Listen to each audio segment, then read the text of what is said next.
guys, I just read a comment from one of my viewers, and I can't think of their name, so sorry.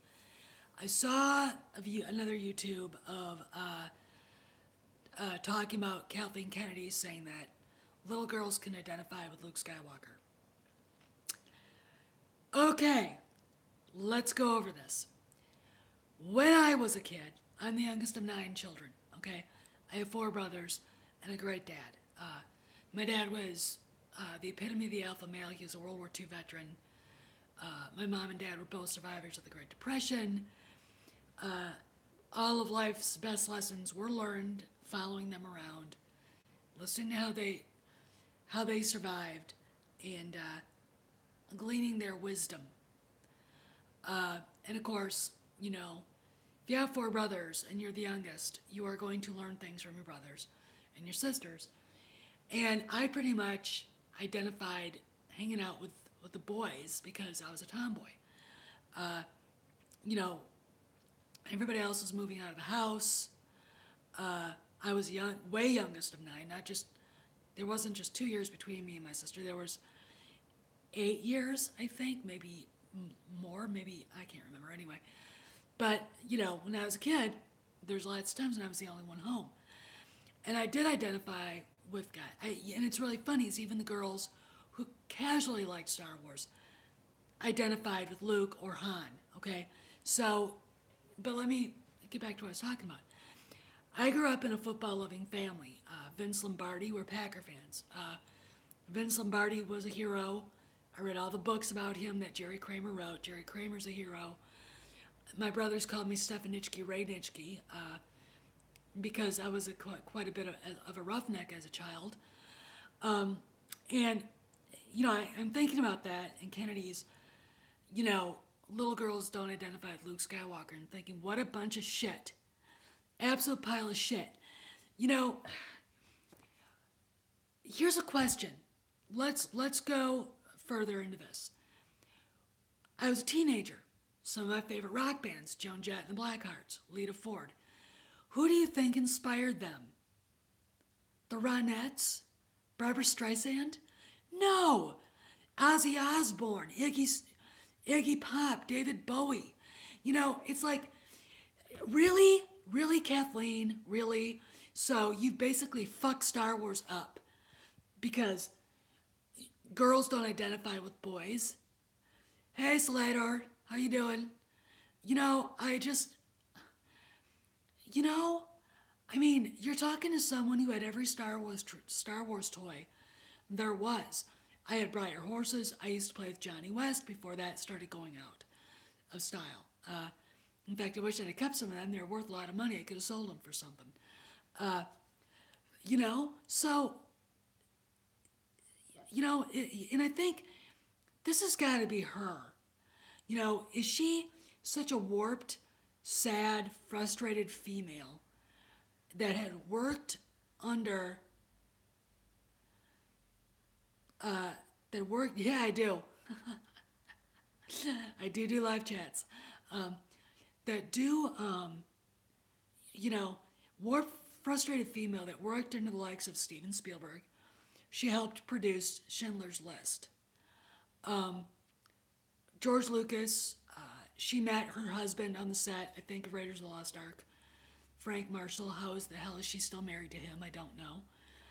Hi, Buck. Yep. Sorry, I guess we can't be friends now. Um, I think Max Panther, I think the reason why is because I just don't want to spend the time, putting together slides and shit. They piss me off. Yeah, yeah. I am over by Sean all the time. He's a good guy.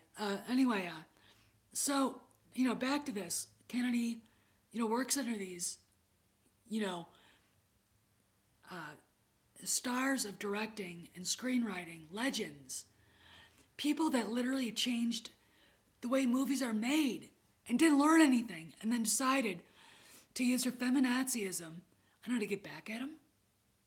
You could look at the Skywalker milking the sea cow in several different directions. Is it an attack on Lucas and his the way he made all of his money? Um, think about it. I mean, think. You could look at that in a lot of ways. It was a total disrespect of Luke Skywalker himself, and it's disrespect to George Lucas, and the fact that she put it on there and allowed it, you know, tells me everything. But remember, girls don't identify with Luke Skywalker. Okay, I loved Han Solo. He was my favorite character. Uh, I wish Harrison Ford liked the character better. Yeah, it made me sick too long. Really gross, wasn't it? I wish, but I have a theory surrounding why. It has to do something with him losing his anonymity and other things I'm never going to talk about publicly because I don't like to speculate about people's personal lives. And if I respect somebody like I respect Harrison Ford, I'm not going to do it. He's lived his life too long in a fishbowl anyway. Uh, I'm not going to contribute uh, to that. You know, uh, and Carrie writing her last book was an intrusion enough, but that was her choice, and he didn't say stop.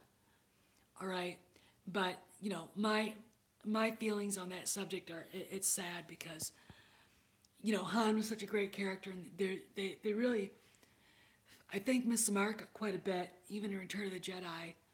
Uh, giving him more to do, giving him a background. I think Harry would have probably appreciated it better. And I'm not sure if he ever read any of the EU. I think if he had, he probably would have understood Han a little better. And I know no one understands Han Solo the way he does, but I think he would have had a different appreciation. Um, yeah, I also think Han is a little bit too close to who Harrison is anyway, in lots of ways. Um, how do I, what do I think of that? I think they threatened him. I think Disney just said, stop bad mouthing the movie, uh, or you won't be in episode 9. You're under contract. Um, it's very telling. Daisy Ridley saying that when she found out that when she found out that JJ was coming back, and I'm not a fan of JJ Abrams, not in any way, shape, or form, because the script he put out there was too hurried, and the mystery boxes are fucking A. Just don't do it anymore. Um, but when she found out JJ was coming back, she cried tears of joy because she was really afraid. Uh, she was really, I think, afraid that Johnson was coming back. Um, I don't think they really liked him that much. Uh, I don't think, when you see him talking to the actors on the set, he doesn't look comfortable. He doesn't look at ease. It's the same J.J. Abrams with Harrison Ford. It was like he, oh, William, just, go watch my other videos and they might be seeing the light now. It just, I think JJ was intimidated by working with Harrison Ford. Um, I wouldn't be intimidated by working with him. I think I would have to take a few deep breaths and, okay, you know, we're going to do this. I am not going to let him run me over. Uh, this is a collaboration. I know who he is. I know where he's been. He's the biggest, basically the biggest box office star of all times.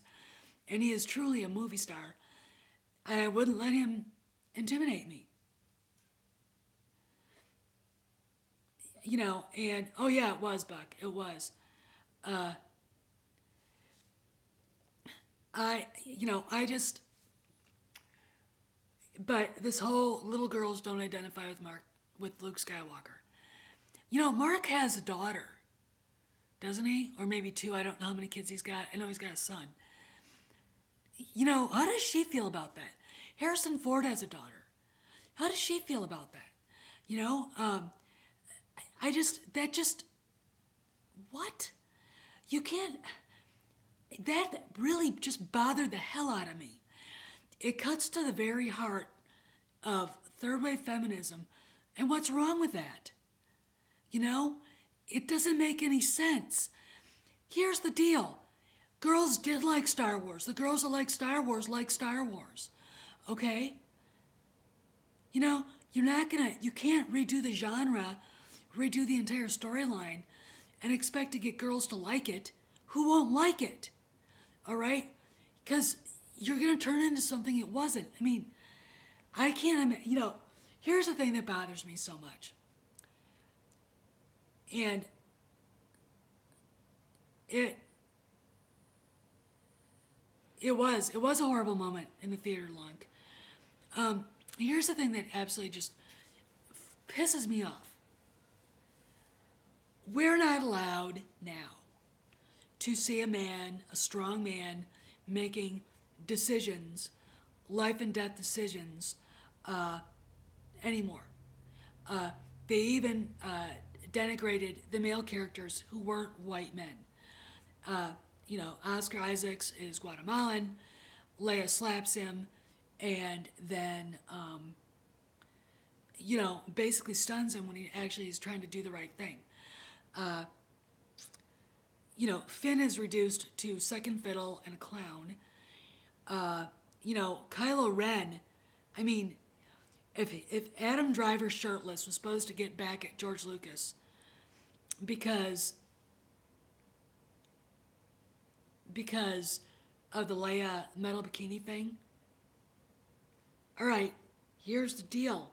All right, listen closely. That metal bikini had nothing to do with George Lucas being a sexist. It had everything to do with the character of Jabba the Hutt being a misogynist and a sexist, and turning Leia, ignoring, basically ignoring Leia's individuality and her basic worth, turning her into a basically something that's a commodity. Okay, which is, like I said in the live video about Leia, women in some parts of the galaxy were treated like commodities. And Jabba, being a crime lord and likely buying and selling female sex slaves, had no problem taking the Princess of Alderaan and reducing her to body parts. Okay, that's what that was about. It was about putting Leia in her place.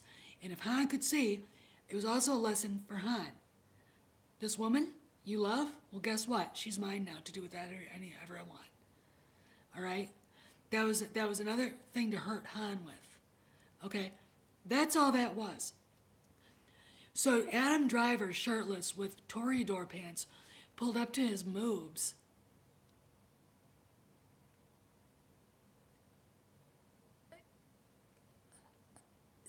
If that's supposed to be some sort of fuck you to George Lucas, it went over like a lead balloon.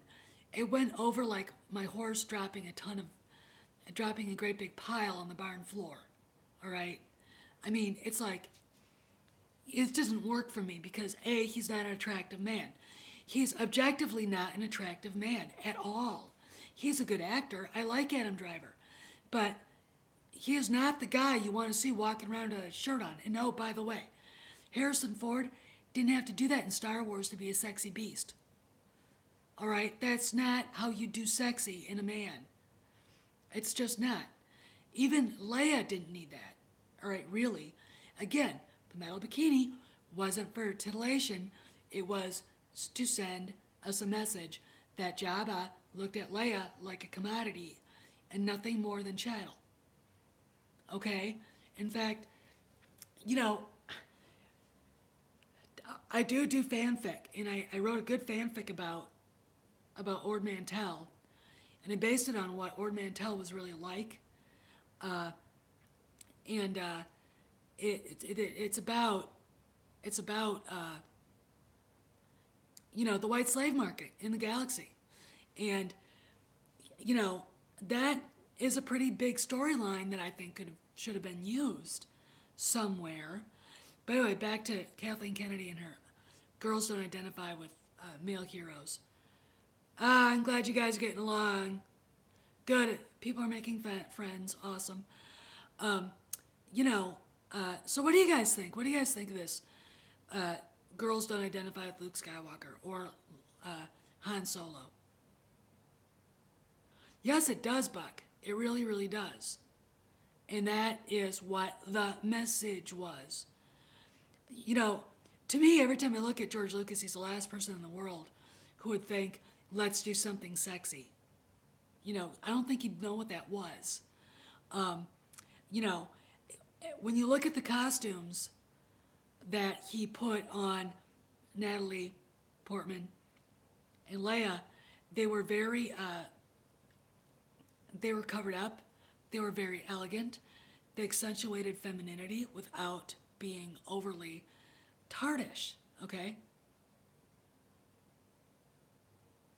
you know, I just it is cats. It is. It's very much bullshit. You know, I am a woman. I loved Han Solo. He is my favorite character. He's my favorite movie character, film character. Leia is my second one. You know, and you know, so you know, what's the glitch? What is her disconnect? Her disconnect is her feminazism. Kathleen Kennedy, I'm talking about now. Her inability to appreciate the fact that she gets to do something a lot of us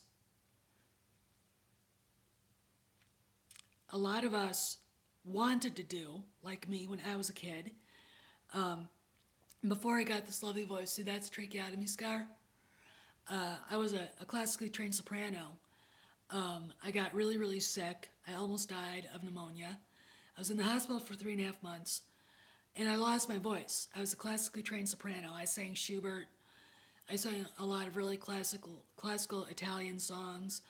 Uh, you know, wanted to be a rock singer, and then I wanted to be an actress, and and then I wanted. The idea of being able to run Lucasfilm in George Lucas' stead and carry on his legacy would have been something I would have stood there and bawled when if I had ever had the chance to be able to do something like that. I can guarantee you one thing: Pablo Hidalgo would never work for me. Um, you know,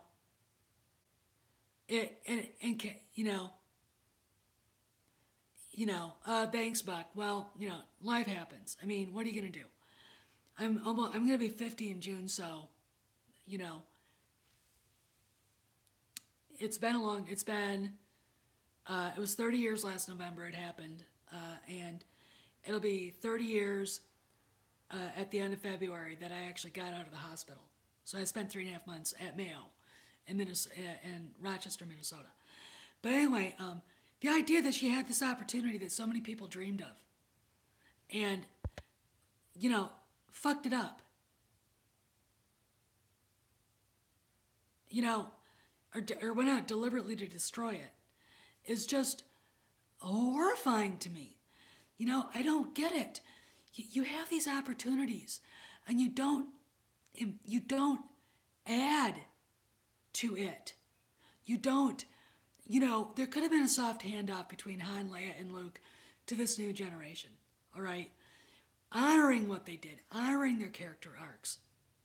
You know, I just don't see how now that they can salvage it unless JJ just retcons everything and everybody acts like the Last Jedi never happened, or Rey wakes up on Octu and it was all just a bad friggin' dream. You know, that's about the only way you're ever gonna fix it. Um, but you know, the idea that we girls back in the 70s didn't identify with Luke Skywalker, didn't identify with Han, didn't identify with Lando.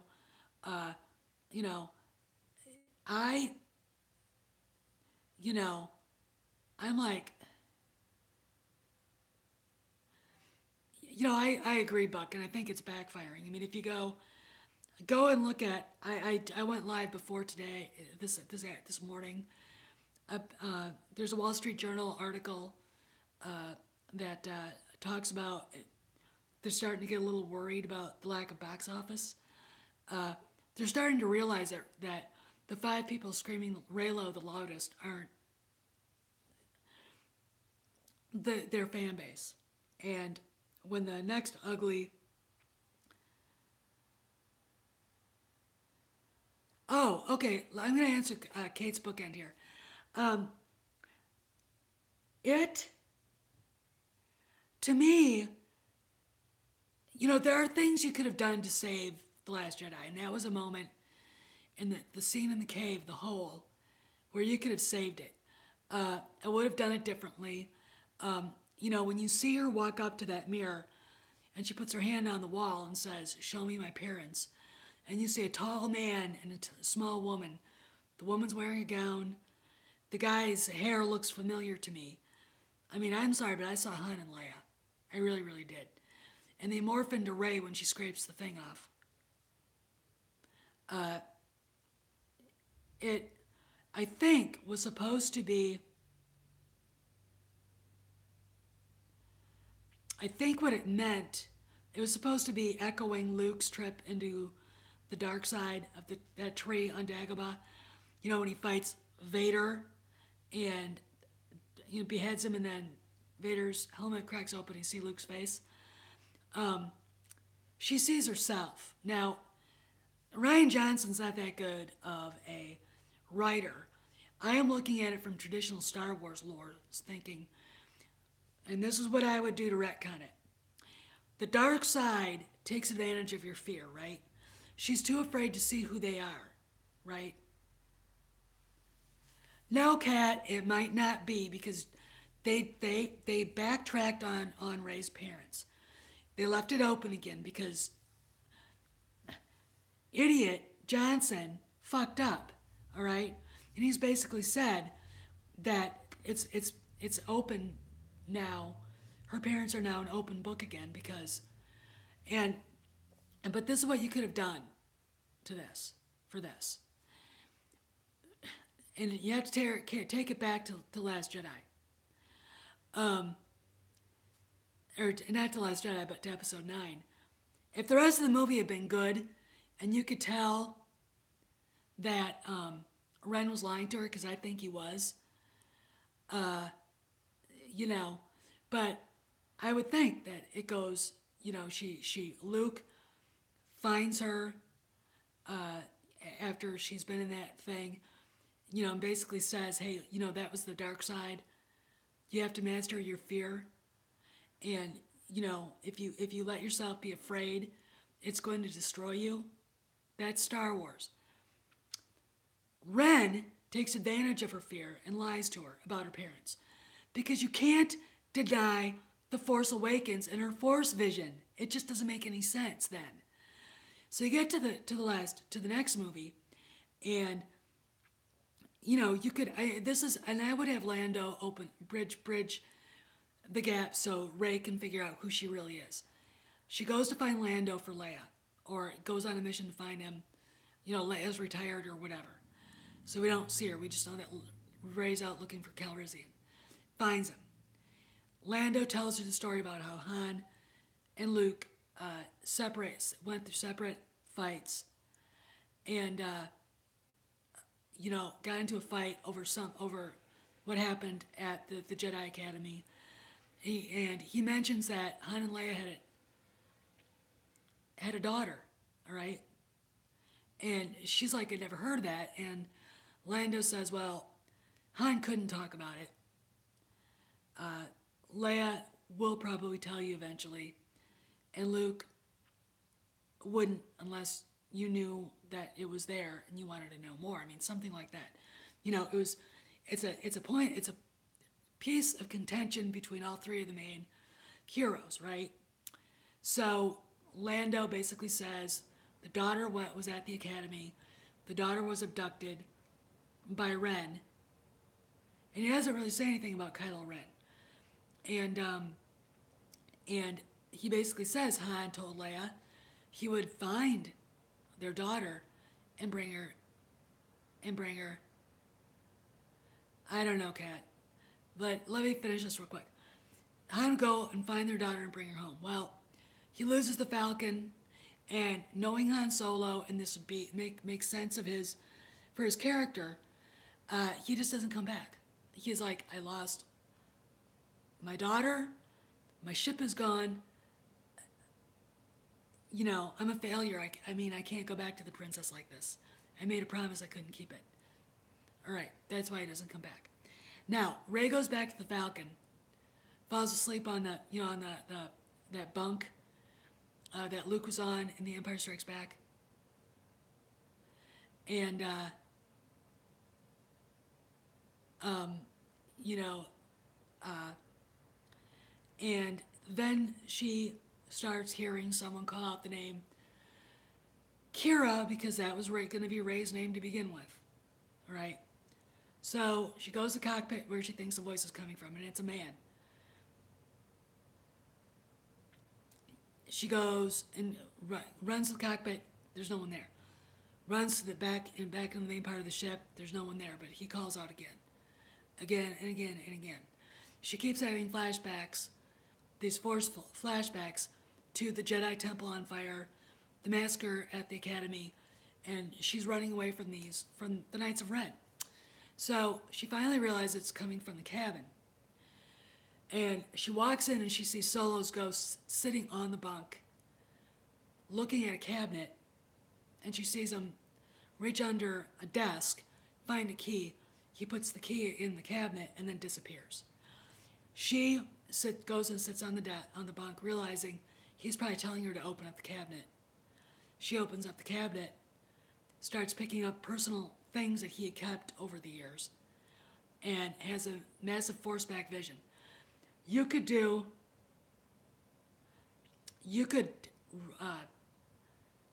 rotoscope scenes from A New Hope, The Empire Strikes Back. You could use deleted scenes from Return of the Jedi, and then add a few more things to bridge the gap between then and the present. And at the end, she is being dragged. She suddenly realizes that she's Kira, because she picks up something that belonged to Kira, a Wookiee doll. Okay, and she looks at it, and she realizes that she's Kira because now she's in the middle of her force-back vision again. She's being dragged to the ship by Ren, and she sees a Millennium Falcon, and three figures emerge from it, and she can hear Han yelling for her, and she's screaming, "Papa, Papa, Papa." And she gets on the ship, and she starts kicking and trying to punch at, Ren. He takes off his mask. She doesn't recognize him because she doesn't really know her brother. And he says, "No, I am your family now." Jedi mind wipe, she has no idea. Wiped all of her memories of her parents. And then Lando finds her sobbing in Chewie's arms, and then she looks at Lando and says, "Why didn't you recognize me?" And he takes her face in his hands and looks at her and realizes it's Kira. All right, that's how I would do it.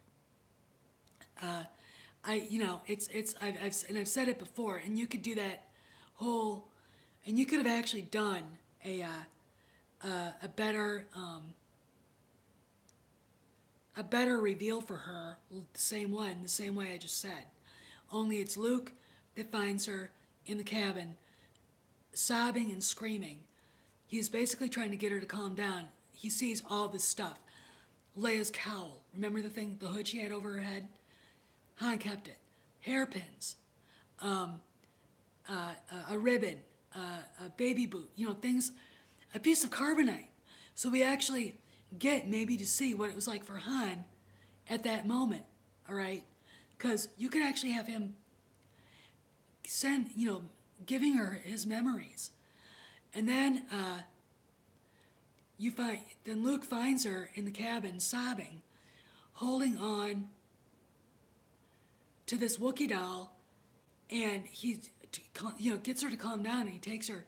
And I could see Mark Hamill doing this in Daisy, and it would be a really good scene where he's like, Ray, calm down. What's going on? Why did you go in there? What's going on? And she looks at him and says, "Don't you recognize me, Uncle Luke?" And he's holding her face in his hands, and all of a sudden he realizes it's Kira. boom, you know, and it would be a beautiful scene. People would have been crying. Um, and it was basically Solo's ghost because we were promised, weren't we? That took her to the cabin that let her find out who she really was. Okay, I'd love to, Kat. I would do it in a heartbeat. You know, um, you know, it.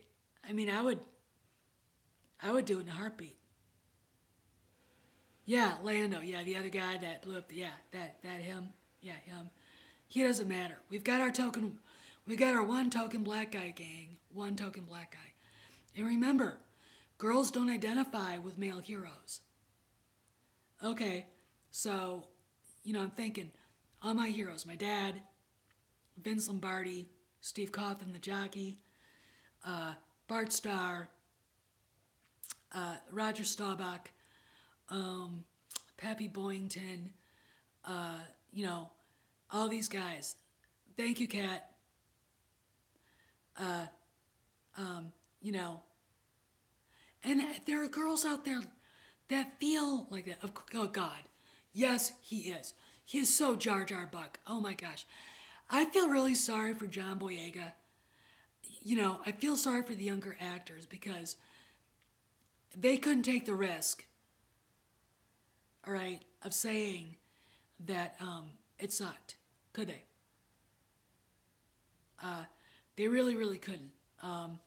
It and it's too bad. I mean, and it's too bad that they couldn't say, hey, this doesn't make any sense. Uh, and the fact that Kennedy also allowed one draft, the first draft of TLJ, to be filmed. Normally, if you ask anybody in the film industry, scripts go through change after change after change after change after change until they get what they want. But no, they let a guy who never, ever, ever directed uh, um, Jake. That's awesome, Jake. there's always a there's the rule of two. Jar Jar is the master and Rose Tico. I know, Buck. Of course they did. I mean, they got, yeah. Um, you know, but anyway, I gotta go. I'll talk to y'all later. Bye.